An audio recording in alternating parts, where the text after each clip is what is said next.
जम्मू में आज होने जा रही Bharatiya Janata party core group की बैठक। शाम 5 बजे बैठक में जुटेंगे भारतीय जनता पार्टी के आला नेता। राष्ट्रीय महासचिव तरुण चुग की अध्यक्षता में होगी।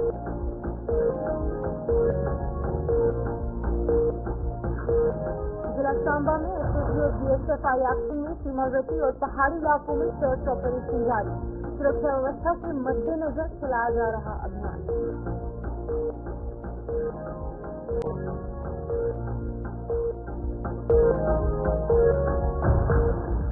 जिला डोडा में पंचायत चुनाव की तैयारियों पर जोर। प्रशासन जिले भर में लगाने जा रहे विशेष कैंप। वोटर लिस्टों में संशोधन की प्रक्रिया होगी शुरू। 16 नवंबर से 1 दिसंबर तक चलेगा काम।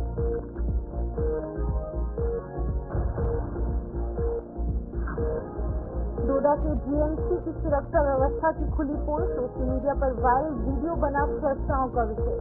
बाहरी व्यक्ति गाड़ी में लदाकर कच्चा परिसर में कर रहा था।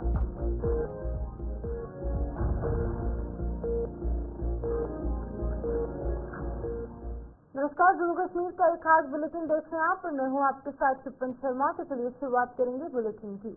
जम्मू में आज भारतीय जनता पार्टी के कोर ग्रुप की बैठक होने जा रही है। आज शाम 5 बजे होने जा रही इस बैठक की अध्यक्षता जो है वो भारतीय जनता पार्टी के राष्ट्रीय महासचिव और जम्मू कश्मीर के प्रभारी तरुण चुग करने जा रहे हैं। भाजपा के प्रदेश अध्यक्ष सतीश शर्मा और कई आला अधिकारी इस बैठक में मौजूद रहेंगे। तो आपको बता दें कि आज त्रिकुटा नगर स्थित भारतीय जनता पार्टी के कार्यालय में जो हेड ऑफिस है वहां पर एक मीटिंग होने जा रही है। तकरीबन शाम 5 बजे तमाम जो बड़े आला अधिकारी है और जो नेता है भारतीय जनता पार्टी के बड़े चेहरे यहाँ पहुंचेंगे और तमाम चीजों पर चर्चा की जाएगी, क्योंकि एक नया पार्टी प्रेसिडेंट भी यहाँ पर भारतीय जनता पार्टी को मिला है। सतीश शर्मा की नियुक्ति की गई है। उसके बाद ये पहली मीटिंग होगी और तमाम चीजों को लेकर रणनीति निर्धारित की जाएगी। आपको बता दें कि तमाम चीजों को लेकर चर्चा होगी, क्योंकि भारतीय जनता पार्टी जो है वो ऑपोजिशन में भी है और उन मुद्दों को लेकर भी बात जो है वो देखने को मिलेगी। तो आज तरुण चुग जो कि यहाँ पर भारतीय जनता पार्टी के राष्ट्रीय महासचिव हैं वो भी इस बैठक में मौजूद रहेंगे। तो हमारे साथ शिल्पा शर्मा हमारी संवाददाता जम्मू से ज्वाइन कर चुके हैं, उनसे जानने की कोशिश करेंगे। शिल्पा, बताइएगा, आप अभी भी त्रिकुटा नगर स्थित जो कार्यालय है भारतीय जनता पार्टी का वहीं पर मौजूद है। मैं देख सकती हूँ आपके पीछे। कितनी इम्पोर्टेंट मीटिंग रहने वाली है, किन तमाम मुद्दों पर चर्चा होगी इस मीटिंग में?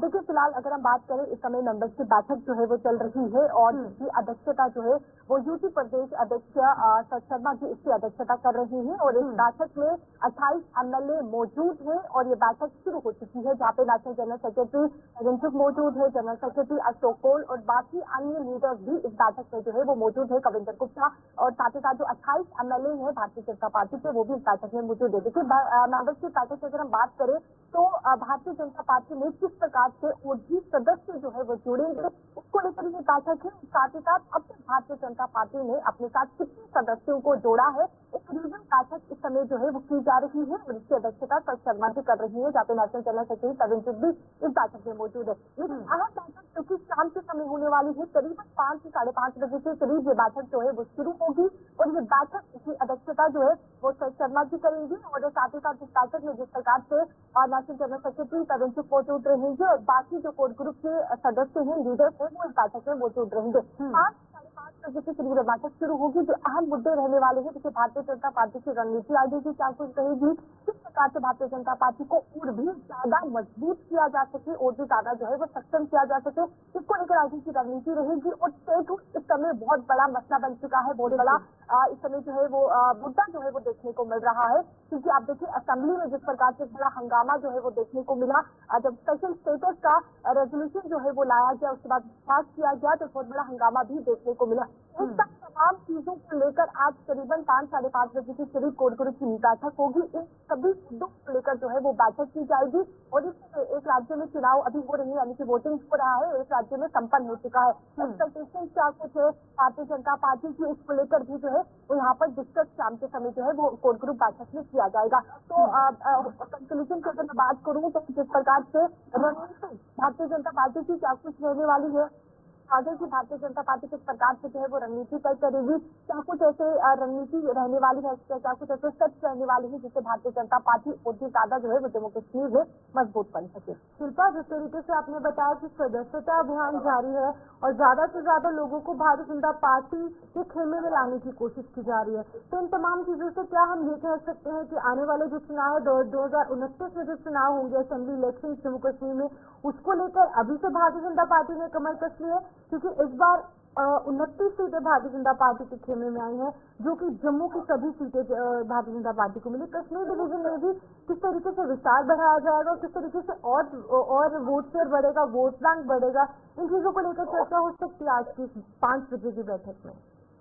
देखिए, फिलहाल इसको लेकर कोई जानकारी तो नहीं है, लेकिन देखिए भारतीय जनता पार्टी या फिर कोई भी पॉलिटिकल पार्टी हो, तो 5 साल के बाद जब चुनाव होंगे तो उसकी रणनीति क्या कुछ रहेगी, इन सब चीजों पर काम करना है वो आज से ही शुरू कर देगी हर एक पॉलिटिकल पार्टी, ताकि आने वाले समय में जब चुनाव होंगे तो उससे बेहतर परफॉर्मेंस जो है वो हर एक पॉलिटिकल पार्टी की हो, चाहे वो भारतीय जनता पार्टी हो या फिर कोई भी पॉलिटिकल पार्टी हो। तो देखिए, आज से ही उसकी शुरुआत जो है वो की जा रही है। हालांकि इसी प्रकार की कोई जानकारी नहीं है, लेकिन देखिए हो सकता है कि इस प्रकार से शुरुआत जो है वो की जाए, ताकि देखिए जम्मू में तो उन्हें भारतीय जनता पार्टी को खूब प्यार खूब वोट जो है वो जरूर मिला है, लेकिन कश्मीर एक ऐसा यानी कि वहाँ के लोगों की बात करें जहाँ पे नेशनल कॉन्फ्रेंस को कश्मीर के लोगों ने जो है वो सराहा है, कश्मीर के लोगों को नेशनल कॉन्फ्रेंस में वोट दिया है, तो वहाँ पर भी किस प्रकार से अपना जो एक मकान है वो वहाँ पर बनाया जा सके, इसको लेकर लगातार पॉलिटिकल पार्टी जो है वो रणनीति तैयार करती है। तो रणनीति यानी कि आने वाले समय में चाहे फिर वो 5 साल के बाद चुनाव हो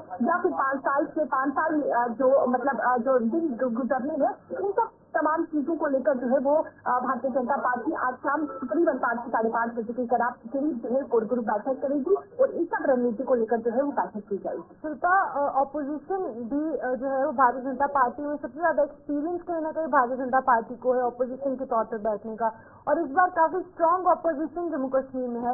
विधानसभा सत्र हमने देखा, हंगामा यहाँ पर भारतीय जनता पार्टी के विधायकों द्वारा किया गया, जिसका कुछ निष्कर्ष निकलकर सामने नहीं आया। अब आगे भी क्योंकि यहाँ पर बजट का सत्र है वो भी होने वाला है और आने वाले दिनों में भी सत्र होंगे, किस तरीके से रणनीति निर्धारित की जाएगी कि लोगों के मुद्दों को विधानसभा सत्र के अंदर उठाया जाए, विधानसभा तक उठाया जाए, ताकि सरकार मजबूर हो जाए इन मुद्दों को सॉल्व करने के लिए। देखिए, एक तरफ अगर हम बात करें जिस प्रकार से सत्र लगा कश्मीर घाटी में, वो सभी ने सत्र देखा कि जिस प्रकार से भारतीय जनता पार्टी जो है वो एक बड़ा हंगामा सत्र में जो है वो देखने को मिला। तो जम्मू कश्मीर के जो लोग हैं, खासकर जो जम्मू के लोग हैं, आम जनता है, उनका यही सवाल रहा कि स्पेशल स्टेटस पर एक बहुत बड़ा बवाल किया गया भारतीय जनता पार्टी ने। हमारे मुद्दे जो एक छोटे से बड़े मुद्दा था जहाँ पे जम्मू की आम जनता ने वोट डाला था, उन मुद्दों को जो है वो उजागर नहीं किया गया। तो अब सत्र जो है यानी कि जम्मू में जनवरी के माह में जो है वो ये सत्र लगेगा, तो तब उस समय देखना ये होगा कि किस प्रकार से भारतीय जनता पार्टी जो है वो अपनी यानी कि जम्मू की जो आवाज है, जम्मू के मुद्दे हैं, वो किस प्रकार से रखती है, क्योंकि इस समय जम्मू की आम जनता के कई सारे सवाल हैं कि जब सत्र लगा तब जम्मू की आम जनता के जो मुद्दे थे, अहम मुद्दे थे, उन मुद्दों को नहीं रखा गया और एक ही मुद्दे को जो है यहाँ पे घसीटा गया, स्पेशल स्टेटस को लेकर। तो आने वाले समय में इन सब रणनीति को लेकर, इन सब चीजों को लेकर जो है बैठक भी देखने को मिलती है। हालांकि ये बताया जा रहा है कि रूटीन बैठक है, कोर ग्रुप की रूटीन बैठक है, लेकिन इन सब तमाम चीजों को लेकर जो है वो रणनीति आगे के सब क्या कुछ कहेंगे, भारतीय जनता पार्टी की रणनीति क्या कुछ रहेगी, इन तमाम चीजों को लेकर जानकारी देने के लिए शिल्पा शर्मा यहाँ पर अपडेट करे थे किस तरीके से आज शाम 5 बजे कोर ग्रुप की बैठक भारतीय जनता पार्टी के त्रिकुटा नगर स्थित कार्यालय में होने वाली है और अभी भी तमाम विधायकों के साथ तरुण चुग और साथ ही साथ जो पार्टी के यूटी प्रेसिडेंट है सत शर्मा, वो भी इस बैठक में मौजूद है और तमाम चीजों को लेकर चर्चा जो है वो देखने को मिल रही है और आगे की रणनीति भी निर्धारित की जा रही है। इसी बीच अब बात सांबा की होगी, जहाँ पर कि सांबा में एसओजी यानी कि स्पेशल ऑपरेशन ग्रुप और बीएसएफ यानी कि बॉर्डर सिक्योरिटी फोर्सेस द्वारा सुरक्षा के मद्देनजर सर्च ऑपरेशन जारी है। बता दें कि ये सर्च ऑपरेशन इंटरनेशनल बॉर्डर के साथ सटे इलाकों के साथ साथ जिले के पहाड़ी इलाकों में भी जारी है।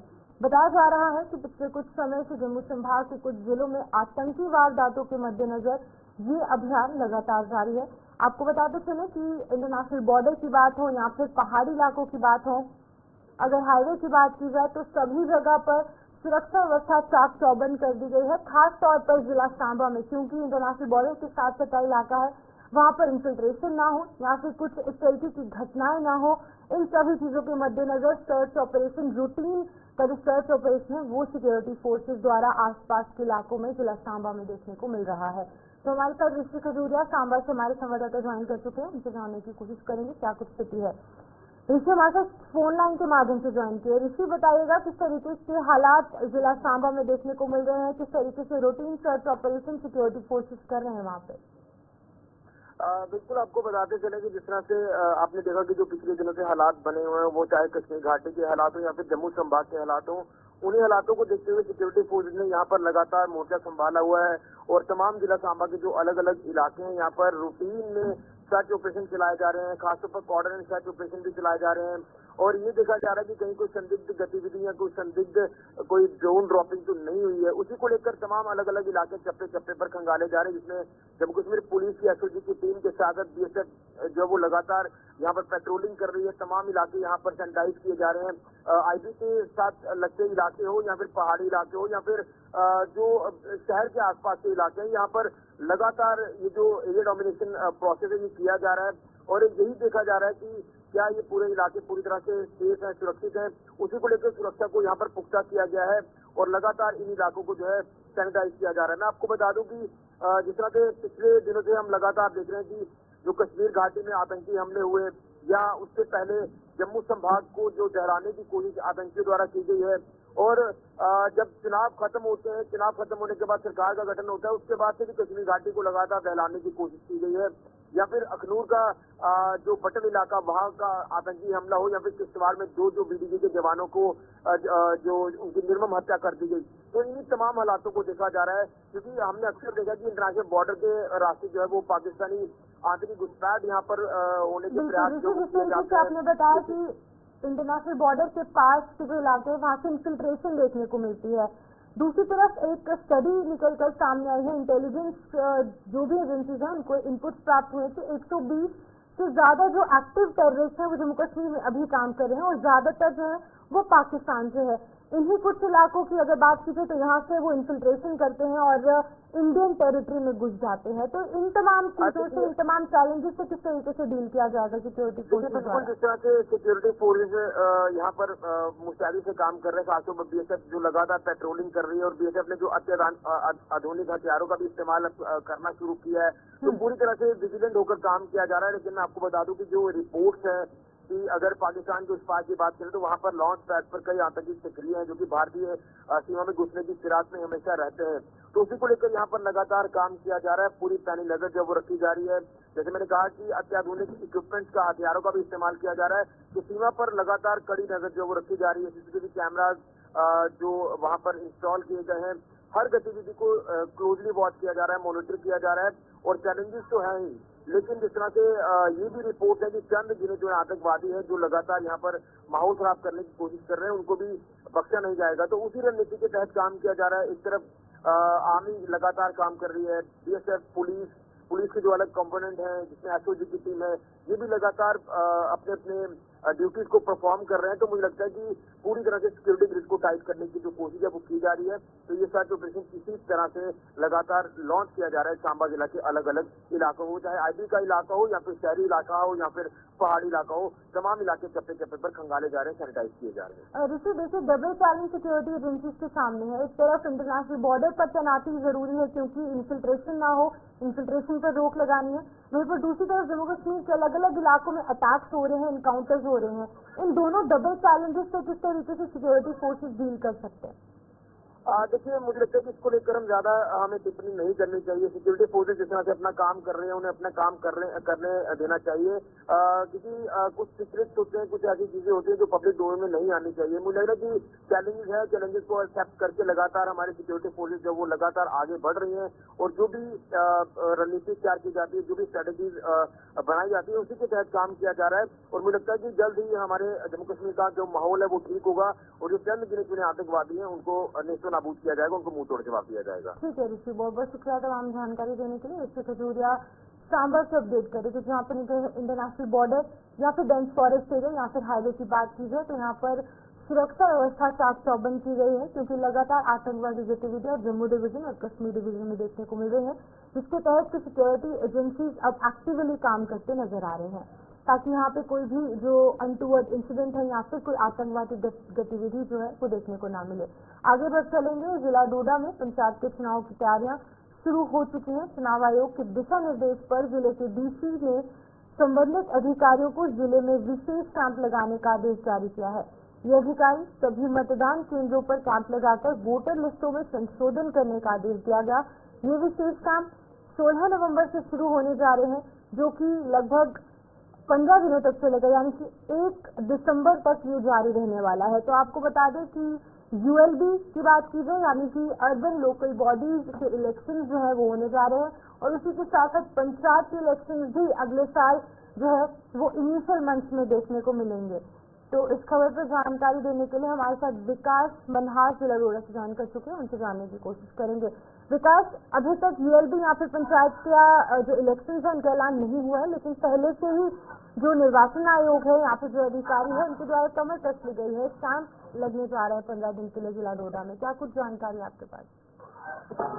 जिस तरह से 2025 में बताया जा रहा है कि पंचायती इलेक्शन होने जा रहे हैं, तो ऐसे में एडमिनिस्ट्रेशन डोडा जो है लगातार इस तरह का प्रयास कर रही है कि जो नए वोटर हैं उनको चढ़ा दिया जाए, या फिर जिनका डिलीट हो रहा है, जिनकी अगर डेथ हो चुकी है या किसी कारण एक जगह से दूसरी जगह शिफ्ट हो चुके हैं, वो तमाम चीजों को देखा जाए। ऐसे में एडमिनिस्ट्रेशन डोडा जो है अलग अलग जगहों पर कैंप लगाने जा रही है और ये कैंप 16 तारीख से स्टार्ट होने वाला है, यानी 16 नवंबर से, और हर एक बार को हर पोलिंग स्टेशन पे जाकर अलग अलग पंचायतों में ये कैंप लगने वाला है, जिसमें तमाम वोटर को चढ़ा दिया जाएगा। साथ में लोगों को समझाया भी जाएगा, चाहे डिसेबिलिटी वाले लोग हों या फिर ओल्ड एज वाले लोग हों, तमाम लोगों का डाटा जो है कलेक्ट किया जाएगा, ताकि आने वाले समय में जो इलेक्शन होने वाले हैं डोडा या पूरे जम्मू कश्मीर में पंचायती इलेक्शन, उसमें ऐसा होता है कि काफी लोग जो है बढ़ चढ़ कर हिस्सा लेते हैं, क्योंकि तो पंचायत से अपने सरपंच को चुनना है और ऐसे में मेंबर को चुनना है ताकि वो अपने गाँव की डेवलपमेंट कर सके और पंचायत को और ज्यादा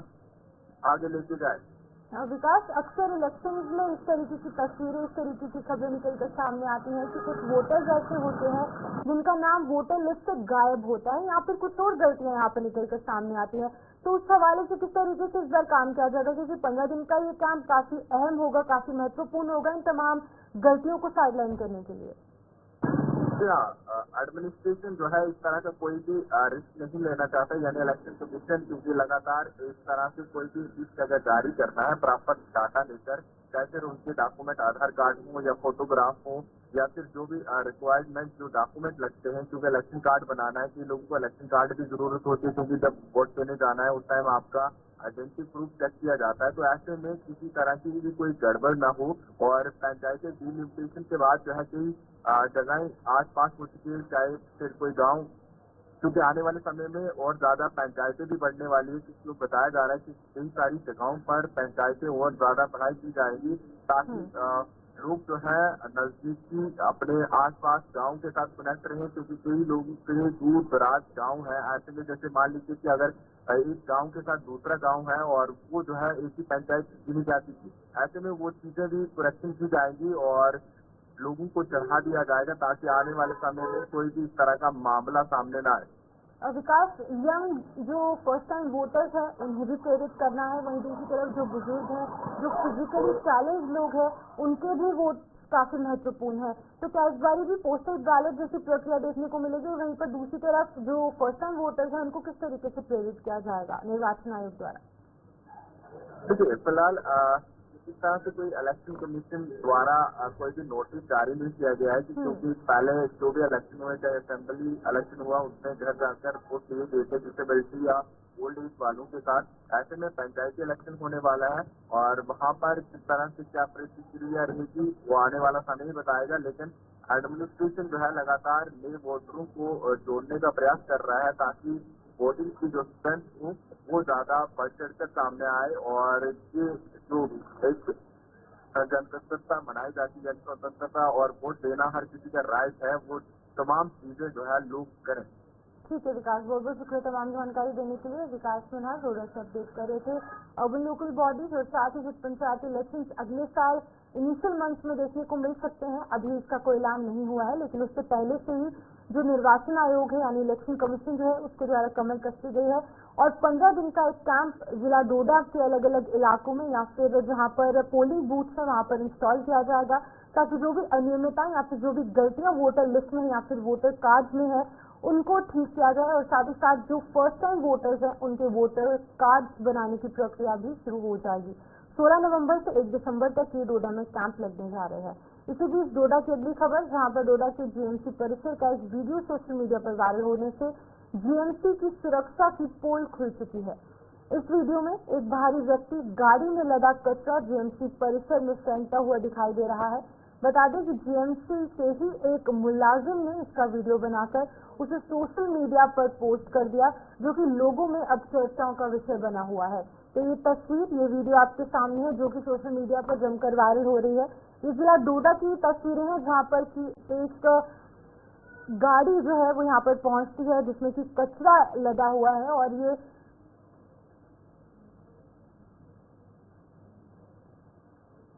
वीडियो जो है वो लगातार सोशल मीडिया पर वायरल होती नजर आ रही है। इस वीडियो के हवाले से जानकारी देने के लिए हमारे साथ वसीम गट्टू ज्वाइन कर चुके हैं डोडा से। इनसे जानेंगे आखिरकार कितनी सच्चाई इस वीडियो में है, क्या कुछ पक्ष निकलकर सामने है इस वीडियो पर। वसीम बताइएगा, बहुत शुक्रिया ज्वाइन करने के लिए। बताइएगा जिस तरीके से ये वीडियो हम साफ तौर से देख सकते हैं कहीं ना कहीं पोल खुलती नजर आ रही है अधिकारियों की और जीएमसी डोडा की, क्या कुछ कहेंगे इस पर आप?